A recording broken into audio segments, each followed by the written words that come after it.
પાલનપુરમાં યુવકને કૂતરો કરડ્યા બાદ હડકવાના લક્ષણો સામે આવ્યા છે। મળતી માહિતી મુજબ 27 વર્ષના યુવક દેવરાભાઈ થોડા સમય પહેલા કૂતરો કરડ્યો હતો અને ત્યારબાદ આજે તેમને હડકવાના લક્ષણો સામે આવતા લોકોમાં અફરાતફરી મચી જવા પામી છે। રાણપુર કિનારા ચોકડી પાસે ગમખ્વાર અકસ્માતમાં 4ની મોતની ઘટના સામે આવી છે। ટ્રક અને ઇકો કાર વચ્ચે ગંભીર અકસ્માત સર્જાયો હતો અને અકસ્માતમાં ઘટના સ્થળે 4 લોકોના મોત નીપજ્યા છે।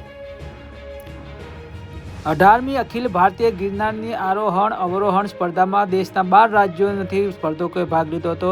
512 સ્પર્ધકો ગિરનાર સર કરવા દોડ મૂકી હતી। વડગામ તાલુકાના પસાવદર ખાતે આવેલી વીરપાનાથ મહાદેવ મંદિરમાં ચોરીની ઘટના સામે આવી છે। સમગ્ર ઘટના સીસીટીવીમાં કેદ થઈ છે। ચોરોએ રોકડ સહિત દાગીનાઓની લૂંટ કરી હતી।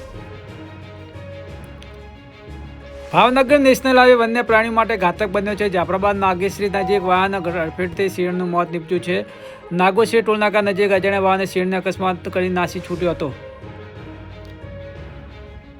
આમ આદમી પાર્ટીના રાજુ કરપડાને આજે જામીન મળ્યા છે। સુરેન્દ્રનગર સર્કિટ હાઉસમાં ગોપાલ ઇટેલિયા ધારાસભ્યની ઉપસ્થિતિમાં પ્રેસ કોન્ફરન્સ યોજાઈ હતી। રાજુ કરપડાએ પણ આગામી સમયમાં ખેડૂતોને લડવા મક્કમ કર્યા હતા। સુરત લિંબાયત વિસ્તારમાં ગુંડાગર્દી કરનારનો જુલુસ કાઢવામાં આવ્યો છે। ગરીબ દરબાર ચા હોટલ પર પૈસા માંગવા બાબતે અસામાજિક તત્વોએ વેપારી પાસે મારામારી કરી અને ચા હોટલના તોડફોડ મચાવી હતી। સમગ્ર ઘટના સીસીટીવીમાં કેદ થઈ હતી।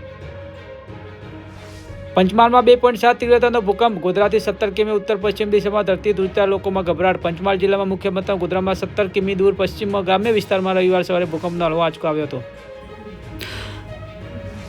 આજે ભારતનું કેન્દ્રીય બજેટ 2026-27 મહિલા નાણાં પ્રધાન નિર્મલા સીતારામણે લોકસભામાં રજૂ કર્યું છે। આ તેમનું ઉચ્ચ સ્તરનું 9મું બજેટ છે। સરકારનો મોખરો ફોકસ આજીવન વિકાસ, ઉપરોક્ત વિકાસ અને રોજગારી પર છે। બજેટમાં દેશની પૂંજી ખર્ચ વધારી 12.2 લાખ કરોડ કરવામાં આવી છે, જેમાં ઇન્ફ્રાસ્ટ્રક્ચર વિકાસ પર વધારે લાગણીઓ છે। નવી હાઈસ્પીડ રેલ કોરિડોર જાહેર કરવામાં